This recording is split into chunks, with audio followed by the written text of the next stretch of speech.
No vídeo de hoje falaremos sobre o MXRF11. É um fundo que investidores de FIIs conhecem bem por ser um fundo base 10, um dos primeiros da categoria, e ele é muito popular na nossa bolsa aqui. É aquele famoso fundo do trocado, né? Você fez seus investimentos, aportou seus R$1.000, seus R$100, seus R$500, sobrou ali R$10, R$20, você vai lá e compra uma cotinha ou outra do MXRF11. Hoje aprofundaremos na estratégia desse fundo, como a gestão aplica esse dinheiro, como ela faz para rentabilizar a sua carteira, e se no momento ele é uma boa opção de investimento ou não. Mostramos aqui a plano de valores para entendermos melhor a situação do ativo. Bom, o MXRF11 é um fundo de recebíveis imobiliários. O que significa isso? É um fundo que simplesmente investe seu dinheiro em dívidas atreladas ao mercado imobiliário.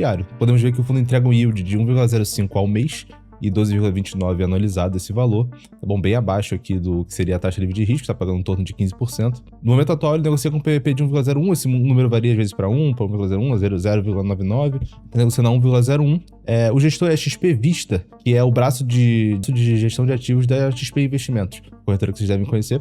O índice de alavancagem do fundo é bem irrisório, bem baixo, em torno de 1,02%, por causa de uma pequena operação de CRI que ele tem.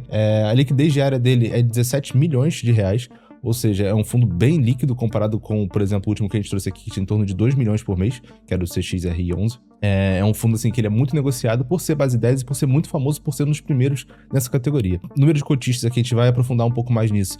1.357.621 cotistas, esse aqui é um número absurdo para fundo imobiliário, ele é o maior disparado, assim, quase o dobro, se não me engano até o dobro do segundo colocado, então é absurdo. IFIX, ele tá presente no IFIX, tá bom? Ele representa 2,9% do índice, então ele tem uma participação ali relevante no índice de fundo imobiliário. O valor patrimonial dele na data que eu peguei tá em 4.331.102.591 reais, tá bom? É um fundo assim robusto, assim, a gente vai ver em comparação com alguns outros fundos assim, onde está a categoria dele. Ele entrou na bolsa aqui no dia 20 de setembro de 2011, um valor IPO de R$10, tem 460 mil cotas e é administrado pelo BTG Pactual, tá? Com gestão ativa. Vamos para os fundamentos do MXRF11. Aqui temos um gráfico que mostra todos os FIIs de papel, todos os FIIs que investem em dívida, que é o tipo de segmento que ele se encontra. Tá bom? Pode ver que ele está em terceira colocação aqui no valor de mercado, atrás apenas do KNCR11 e do Canip11, dois fundos da Quineia, muito grandes, inclusive o Canip até para investidor qualificado, e eles posicionam aqui em terceira colocação. No top FIIs de patrimônio líquido total, tá? Esse aqui entra fundos de tijolo, todos os fundos possíveis da nossa bolsa, todos os fundos listados da nossa bolsa, tá bom? Aí dentro desse ponto aqui, o patrimônio líquido dele, ele já não fica numa das melhores posições, mas ainda tá dentro do top 10, mostrando a relevância aqui que ele tem, e o patrimônio líquido, a evolução do patrimônio, lembrando que o patrimônio líquido de um fundo de papel, ele consegue crescer apenas emitindo novas ações, pedindo mais dinheiro para os investidores, para poder aumentando o valor investido nele, para poder aplicar na sua carteira de ativos de dívida, né? A gente pode ver aqui o salto que deu aqui justamente com a popularização dos fundos imobiliários ali antes da pandemia, tá bom? Que os fundos imobiliários estavam na máxima histórica ali, com um produto bastante popular, principalmente com as pessoas físicas. Esse aqui foi o fundo na vanguarda desse movimento. A gente pode ver que continua num patamar bem relevante, uma aceleração assim que a gente consegue ver bem. E aqui é onde ele brilha, onde ele domina, é o número de cotistas. Olha a diferença do segundo lugar, de XPML11, tá bom? Essas informações aqui foram tiradas do Clube FI. E a gente pode ver que ele tem quase o dobro aqui, o outro tá com 600 mil, ele tem mais do dobro. O outro aqui 1.200.000, ele tá quase 1.400 já, deve bater isso aqui em alguns poucos meses. Então é um fundo assim que a pessoa física realmente gostou, porque ele entrega um bom resultado, assim, vamos ver isso mais pra frente. Aqui, ó, a evolução. Aqui é um gráfico que ele mais surpreende, que é a parte do número de cotistas. A gente pode ver a evolução aqui exponencial do número de cotistas na base dele. Realmente é um sucesso tremendo que a gestão está fazendo para conseguir atrair a pessoa física, o pequeno investidor, para aplicar o dinheiro nesse fundo, tá bom? E aqui também, a parte que acompanha esse valor é o número de cotas. Lembrando que o fundo ele vai crescendo, ganhando popularidade, ficando maior de patrimônio, emitindo novas cotas para aplicar esse novo dinheiro, pegando o dinheiro novo e aplicando na sua estratégia de investimentos nela para gerar retorno para os cotistas, tá bom? Então a gente pode ver que aqui teve uma agressividade aqui em 2019 ali, 2019, 2020 ali, na época da pandemia, pré-pandemia, que teve uma aceleração aqui de emissão de novas cotas, aqui absurda. O fundo, isso aqui é simplesmente o fundo captando novos recursos, captando dinheiro para poder reciclar a carteira, aplicar novos ativos, poder pescar as melhores oportunidades, tá bom? Teve um platô aqui por um tempo e depois uma nova aceleração aqui, aproveitando um novo ciclo, e no momento aqui, a gente também tá num momento relativamente de platô. Provavelmente a gestão vai querer emitir novas cotas para poder ter mais dinheiro investido, porque quanto mais dinheiro tiver aplicado nesse fundo, mais dinheiro a XP tá ganhando também. Então ela ganha a taxa de administração dela de 0,9% em cima do patrimônio líquido do fundo, entendeu? Então quanto maior esse patrimônio, maior esse bolo, melhor para ele. Quanto mais cotista, mais gente interessada em botar dinheiro ali sempre que ela fizer uma nova emissão. Então isso aí vai escalando, tem interesse as duas partes ali de aumentar esse patrimônio líquido. E aqui vamos à parte que mais interessa, né? Que é a parte da distribuição total por cota. Porque o fundo está distribuindo mais sim, mas quando a gente coloca a distribuição por cota, a gente vê que o número está um pouco mais estagnado. Pode ver que os outros gráficos, olha, é tudo curva ascendente, né? Para cima. Quando a gente chega nessa parte aqui, ele é um pouco flat, ele é um pouco de lado, porque justamente a gestão não tem conseguido uma rentabilidade muito maior a partir do momento que ela consegue pegar mais dinheiro. Ela consegue uma rentabilidade parecida ali com o que ela já tinha na estratégia. Então, como a gente divide pelo número de cotas, a distribuição total aumenta, mas o número de cotas também aumentou. E isso faz com que a distribuição fique um pouco linear. A gente pode ver aqui que em 2021 teve uma aceleração aqui e agora está estável. O que acontece aqui? Boa parte do portfólio do fundo é atrelado ao índice de inflação, principalmente o IPCA. Aprofundaremos isso adiante. Com esse tipo de indexação, sempre que a gente tem um período de boom inflacionário aqui mensal, ó, você pode ver, de 2021 que teve aquele pico, o fundo conseguiu distribuir muito mais dividendo. Então, você está investindo no MXRF11, você está comprando basicamente inflação, mais uma taxa, assim, mais um prêmio em cima disso, né? O governo hoje está pagando inflação, chegou a pagar essa semana a inflação mais 8% ao ano, e ele paga a inflação mais um prêmio também no seu portfólio. Só que ele paga de forma mensal e isento de imposto de renda, né? Agora vamos observar alguns gráficos para entender um pouco melhor a rentabilidade desse ativo, como é que ele está se comportando na bolsa, como é que é o comparativo dele com o índice de fundo imobiliário e IFIX, com outros índices também, e com alguns índices de renda fixa. Afinal, a gente está comprando aqui um fundo de crédito. O investidor que investe no MXRF11 não está fazendo nada mais do que investir em uma carteira de crédito, que tem alguns outros ativos ali, tem um pouquinho em FIIs, um pouquinho em permutas financeiras, um pouco em caixa, mas o grosso da carteira, mais de 80% do resultado do fundo vem da sua carteira de CRIs, que são certificados recebíveis imobiliários, tá bom? Então isso aqui é muito importante entender a rentabilidade dele, entender o comparativo também com ativos de renda fixa, para termos uma noção se a nossa rentabilidade está realmente sendo boa. Então a gente pode ver aqui, ó, desde o seu IPO em 2011, a evolução aqui da cota do MXRF11. Ela começou ali o IPO ali, com a distribuição de dividendos ajustado, ele entregou um retorno acumulado de 404% nesse período, tá bom? Um período mais ou menos de 15 anos aí. O que acontece? Esse aqui é o retorno total desde o IPO com o reinvestimento dos seus dividendos. Se você pegar todo mês que ele vai pagando os dividendos, você pega e compra mais cotas dele. Vai comprando. Isso acompanhado da valorização da cota é o que entrega o retorno. Quando tiramos o dividendo da equação, é assim que fica o gráfico. A gente pode ver que no mesmo período o retorno foi de apenas 17%. Justamente por conta da falta de reinvestir os dividendos. É muito importante prestar atenção nisso, porque fundos de papel, eles não têm um ativo sólido no seu portfólio. O MXRF11 tem um ou outro ali, já teve alguns, ele vem se desfazendo desse tipo de ativo. Ele quer ficar um fundo mais asset light, sim, um fundo mais papel puro, né? Tem que prestar muita atenção que seu retorno está sempre no reinvestimento dos dividendos. Se você pegar os dividendos e for gastando, for aplicando em outra coisa, o retorno dele isolado não vai ser dos melhores. Isso aí é de qualquer fundo de papel, não é exclusividade do MXRF11, não. E aqui a gente pode ver o MXRF11 com os dividendos, aqui é claro, desde o seu IPO contra o IFIX.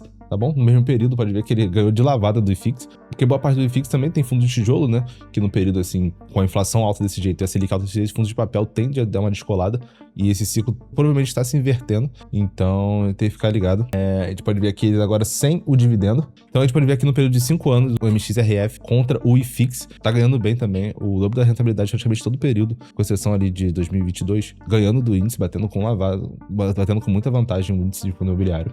Só que quando a gente tira os dividendos novamente da equação, dos últimos 5 anos o retorno foi pífio de menos 7%, enquanto o IFIX continuou com os 33%. Então a gente pode ver que sem investir os proventos nesse fundo aqui, a sua rentabilidade vai ser péssima, porque isso aqui é sem de contar a inflação, tá? Caiu 7 ali, mas se você for botar a inflação dos últimos 5 anos ainda, vai cair, vai para 15% quase isso daí, de valorização do seu patrimônio total em reais, né? Agora o próximo gráfico é o MXRF11 contra o ITIP11, que é o índice aqui que mede todo o desempenho da carteira do IFIX, só que só de fundo de papel. No vídeo anterior mostramos o ITIT, que é um fundo da Teva, é um índice da Teva também que mostra o desempenho dos fundos de tijolo. Esse aqui é o ITIP também da Teva, é um fundo aqui também da Teva Índices, que é só com a parte de portfólio de papel. Podemos observar que nos últimos 5 anos o retorno foi de 66% do MXRF e do ITIP foi de 20%. Então a gente pode ver que realmente, no comparativo com o seu principal proxy, que é os fundos de papel, ele tem entregado um retorno sim superior, bem relevante inclusive, tem se mostrado um ativo assim que tem cumprido bem o seu papel no quesito de rentabilidade aqui na bolsa comparativa, tá bom? Quando a gente tira os dividendos, aí tanto o ITIP11 quanto o MXRF11 estão sofrendo, pode ver que o ITIP está sofrendo bem mais nos últimos 5 anos, assim, que ele precisa muito desse reinvestimento dos seus dividendos, e mesmo assim não está entregando um dos melhores retornos.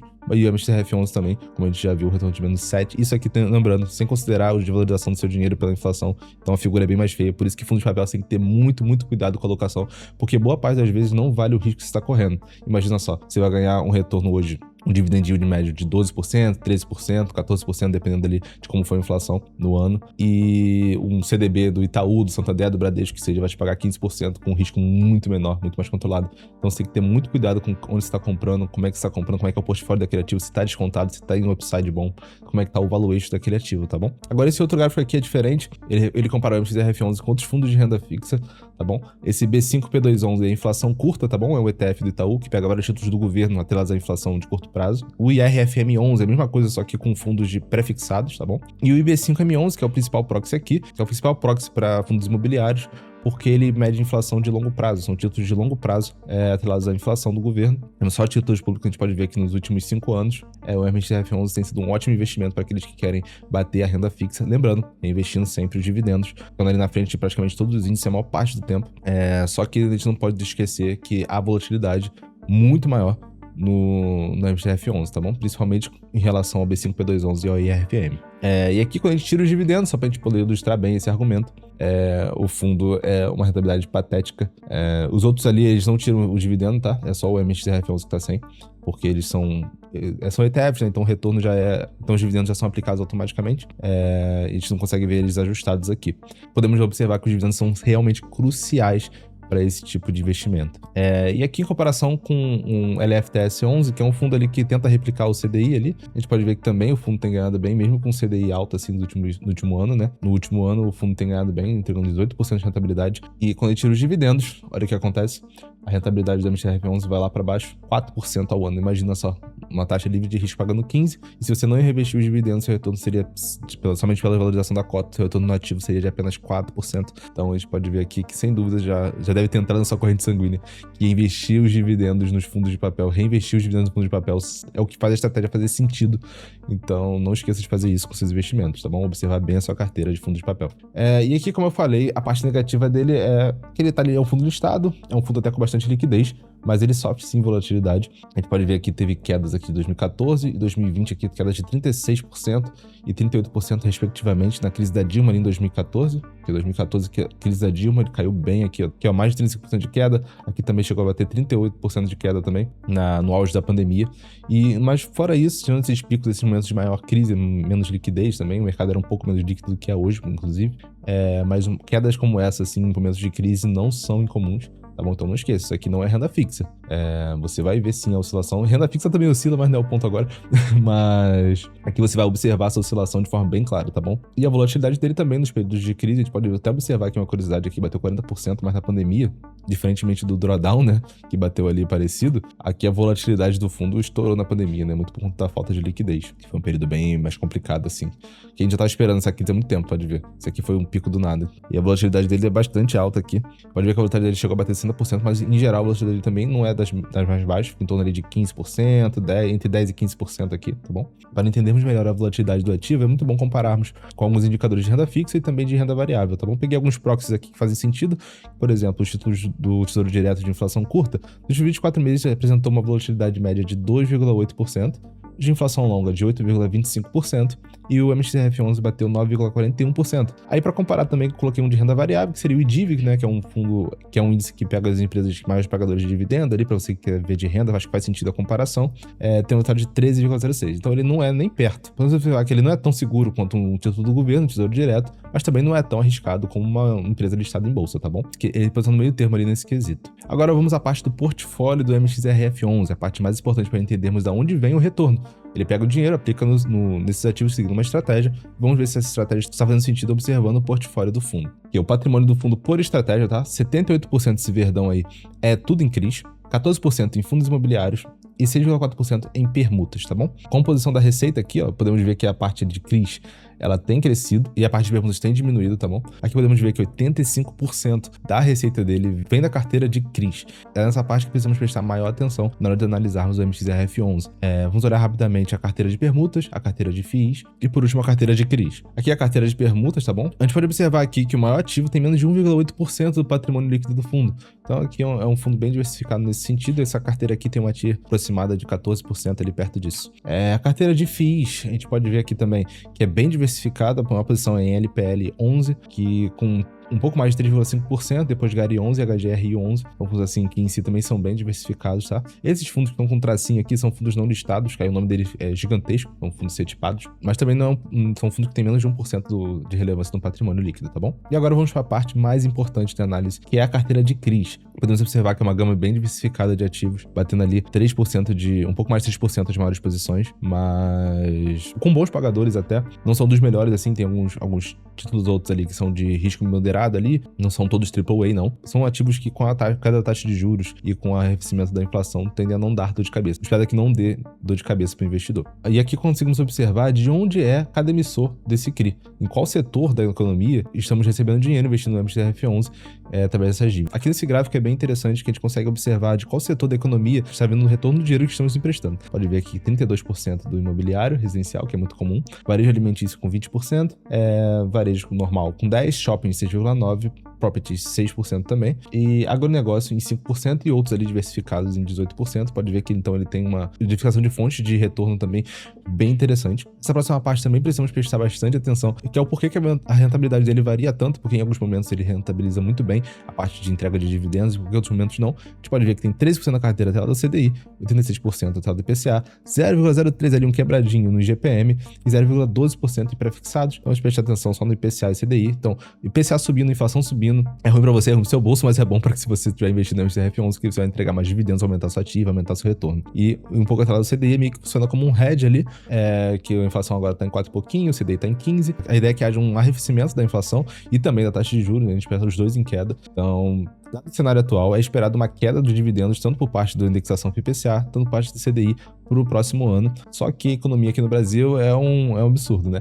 Então, às vezes, do nada, pode vir uma inflação de 8, de 10, acontecer alguma coisa lá fora, estourar alguma bomba, ter uma eleição diferente. E é ano de eleição, né? Muita volatilidade. Isso pode sim impactar nos índices de preços e também na manutenção da taxa de juros. Então, a gente tem que prestar atenção aqui, porque essa parte aqui é o mais importante. Porque isso de, por que tá pagando mais dividendo? Por que esse mês pagou tanto e no outro mês pagou tanto? Muito bem por conta disso aqui. A inflação é alta, o fundo tem mais disponibilidade de dinheiro para pagar. A inflação em baixo diminui essa proporção, sem falar da parte atrelada ao CDI. Agora vamos observar alguns indicadores financeiros do fundo. O preço sobre o valor patrimonial, isso aqui é uma métrica muito, muito importante para fundos de papel, tá bom? É raro as ocasiões em que vale a pena comprar um fundo muito acima do seu valor patrimonial, tá? Quando o fundo está negociando a um P sobre VP de 1, significa que ele tem um patrimônio, por exemplo, de 100 milhões, está negociando na bolsa a 100 milhões. Se ele tiver com um PVP de 1,5, ele tá negociando, o patrimônio dele vale 100 milhões, só que ele está sendo negociado a 150. Ele está pagando um ágio muito absurdo. E totalmente o oposto ali, quando tem uma carteira de 100 milhões em ativos, em CRIs, por exemplo, e está negociando aqui, como aconteceu aqui em 2014, até 2017 aqui, que o mercado de FIIs ainda era bem menos popular do que é hoje. Os fundos aqui estavam pensando uma oportunidade boa, que ele tinha um portfólio de ativos que valia, por exemplo, 100 milhões, está negociando a 800 mil.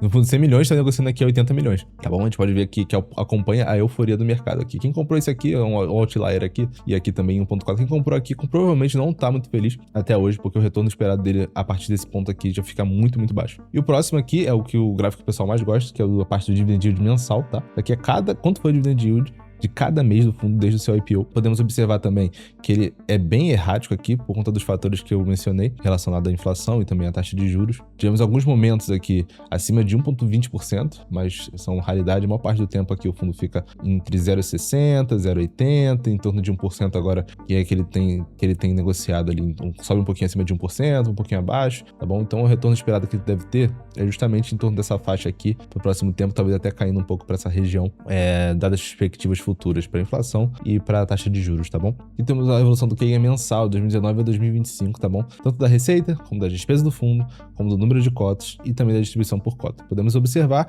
que a receita aumentou, porque o fundo aumentou o seu patrimônio, aumentou o número de cotas, a despesa aumentou em proporção maior, nesse sentido. Então isso aqui é um ponto de atenção, tá? Um QI de 3%. Se você não sabe o que é QI, é o crescimento médio anual composto, tá bom? É uma das melhores métricas utilizadas para a definição de crescimento, tá bom? E o número de cotas ali, como a gente pode ver, obviamente, cresceu também 4,55%, e a distribuição por cota, que é o que a gente queria que estivesse aumentando, também caiu, em média, 1,82% nesses meses, tá bom? E aqui, outro ponto também importante, observarmos é a margem líquida do MXRF11. Aqui, o fundo de papel, ele tem pouca despesa, né, por conta de não ter muitos ativos, ele tem um ou outro ali, mas a gente espera sempre um valor perto de 90%, acima disso, o fundo tem entregado bem, significa que a gestão está sendo bem eficiente com relação às suas alocações. E aí, vale a pena comprar o MXRF11 no momento, no preço atual? Agora vamos dar uma olhadinha na nossa planilha de valuation, para mostrar como é que é feito aqui e qual nossa visão aqui na Varus com relação a esse ativo, tá bom? Que é bem popular. Podemos ver que temos um valor de mercado aqui de 9,49 na data atual, com valor justo de R$ 9,30, um upside negativo, né? Um downside de 1,97%, com problemas estimados de 1,10, um dividend yield estimado de 11,61, lembra que eu comentei que a perspectiva de queda nesse dividendo justamente por conta da queda da inflação e também da taxa de juros. E a TIR, que é a taxa interna de retorno, inclusive temos um vídeo bem interessante aqui no canal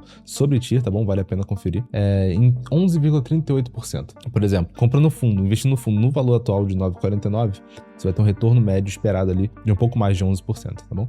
Aqui, como eu te falei, o fundo é de papel. Então temos uma carteira aqui. Primeiro a gente tem que botar todos os ativos dele, todos os CRIs que ele investe, tá bom? Olha aqui. Deixa eu aumentar o zoom um pouquinho aqui. Temos aqui os dados da carteira aqui. Porque quando a gente faz o valuation desse tipo de ativo, de fundo de papel, a gente está simplesmente vendo quanto que tá valendo aquela carteira comparado com quanto o tesouro tá pagando. Ali, ajustado também ao benefício fiscal, de ter isenção de imposto de renda, e ajustado também ao risco daquela carteira, tá bom? Então aqui, a gente pode ver que a duration da carteira, que é o risco ponderado ao prazo, né? Então, é um prazo médio de 4 anos, com um yield médio de 8,57%. O que acontece aqui? É o equivalente a você estar comprando o título do governo. Vamos supor que ele tenha o mesmo risco que o governo, tá bom? Então, é como se fosse você comprar um título IPCA mais 8,57% quando você está investindo no MXRF11. Lembrando que ele é isento de imposto de renda e por isso que ele tem essa rentabilidade maior. Só que hoje, essa semana aqui, por exemplo, o título do governo que realmente é sem risco, né, de calote, porque se precisar o governo só imprime mais dinheiro e te paga, ou aumenta a tributação, o que for. Então, os títulos do governo agora, essa semana, chegaram a bater também essa rentabilidade, tá, de IPCA mais 8. Então, fica muito difícil para um fundo imobiliário conseguir competir com sua carteira. Contudo, é uma carteira que chegou a um preço justo de 3 bilhões 305 milhões. Isso somando com os ativos não operacionais dele, que são os investimentos em FIIs, ações SPE, são ações do setor imobiliário, né, as permutas e tudo mais. Imóveis para venda também, que eles têm uns 4 imóveis para venda, se não me engano, somando ali o valor de 9 milhões de reais. E alguns outros valores que tem que descontar. Chegamos no valor líquido de 4 bilhões 60 mil 359 milhões. A gente divide isso aqui pelo número de cotas e a gente chega ao valor justo por cota, tá bom? Que o valor justo por cota é o mesmo valor que tá aqui, de 9,30. E lembrando que a gente bota aqui como premissa também a nossa curva de juros. Lembrando que essa premissa aqui é uma estimativa bem conservadora com relação ao fundo, que a gente poderia também separar em uma outra planilha aqui. Por exemplo, fazer um valor também na carteira de FIIs, na carteira de permutas também, e assim a gente chegaria num valor um pouco mais, a gente provavelmente chegaria num valor um pouco maior. Contudo, aqui na Varus a gente precisa sempre prezar pela qualidade dos nossos investimentos, no sentido de ter um upside relevante, ter uma TIR interessante no momento atual, e com o governo pagando 15% para você, sem risco, você investir num ativo que tem uma TIR de 11%, não parece ser a melhor das escolhas no momento, tá bom? Se você tem um MXRF11 na carteira, ou se pretende investir em fundos imobiliários, eu recomendo muito que você conheça a nossa consultoria, tá bom? Essa aqui é a nossa consultoria da Varus. É só se preencher aqui, você vai ter acesso a uma reunião gratuita com o nosso consultor, que ele vai avaliar a sua carteira de investimento, vai entender o seu momento de vida, vai fazer um plano personalizado para você. Se você tiver mais de 100 mil reais investidos, o valor fica irrisório, tá bom? Uma coisa interessante é que ele só ganha dinheiro se você também estiver ganhando dinheiro. Aqui não tem aquela coisa de empurrar produto com comissão alta, porque produtos que tem comissão, alguns têm comissão automática, a gente rebaixa para você de cashback aumentando sua rentabilidade. Como a gente vai ganhar dinheiro em cima do patrimônio total, a gente quer que você ganhe cada vez mais dinheiro, fique cada vez mais rico, pra gente poder também ficar cada vez mais rico e caminhar junto nessa, não tem conflito de interesse aqui na Varus. Agora, se você ainda tá no processo de criar seu patrimônio, de conseguir alcançar esses primeiros 100 mil reais, eu recomendo muito a assinatura da nossa carteira aqui da Varus. No caso aqui, a carteira de fundos imobiliários, tá? A rentabilidade dele comparada com o IFIX. Você terá acesso a uma carteira de fundos imobiliários selecionada justamente para poder surfar esse novo momento, esse novo ciclo de perspectiva de corte de juros. Temos outras carteiras também, temos a nossa carteira essencial, que são as melhores estratégias de cada uma das carteiras colocadas em uma carteira só, o que a gente considera de maior potencial em cada uma, colocada na carteira essencial, para você justamente surfar essa rentabilidade, tá? E também temos carteiras de ações focadas em dividendos. Se você não quer fundo imobiliário, acha ele meio paradão e quer investir em ações mesmo que pagam dividendos, também temos aqui a nossa carteira de dividendos, que te entrega aqui uma lista de ativos assim, que vão te entregar rentabilidade previsível, ao mesmo tempo entregar uma rentabilidade interessante, porque tudo que a gente faz aqui é baseado em dados, é baseado em números, é baseado em conta. A gente faz aqui tudo baseado em valuation, tá? Em análise fundamentalista raiz. No vídeo de hoje, conhecemos um pouco melhor sobre o MXRF11, entendemos o motivo dele ser tão querido assim, muito por conta do seu preço baixo, né, e acessível, diversificação, o dividendo até que interessante, uma rentabilidade histórica do IPO muito relevante, batendo 400% aí, reinvestindo nos dividendos, como a gente viu. Tem uma taxa de administração até que baixa, de 0,9%, e a gestão tem feito um trabalho até que decente no quesito de aplicar nesse momento do ciclo econômico, com inflação em queda, taxa também com perspectiva de queda. Vamos ver como é que vai ser o desempenho do fundo no futuro. E por último, vimos também como é que é o valuation do fundo aqui para Varus, se ele tá caro, se ele tá barato, se ele tá no preço. Consideramos que ele tá um pouquinho mais caro do que deveria, ele está levemente acima do preço justo, mas ao mesmo tempo também não é um escassel, assim, não tá um 10, 20% mais caro do que deveria, ele tá num range ali, numa margem de erro interessante interessante, tá? Se você também tem interesse de aprender a fazer esse tipo de análise, a estudar os ativos, não só fundos imobiliários, mas também ações, empresas lá de fora, ETFs, nós temos um curso aqui focado justamente nisso, que é o VZA, que é o Valuation do Zero Avançado, que é o melhor curso disparado sobre o assunto. O link vai estar aqui na descrição. Se você ficou até aqui e gostou do vídeo, deixa o like, se inscreve no canal e eu te vejo na próxima.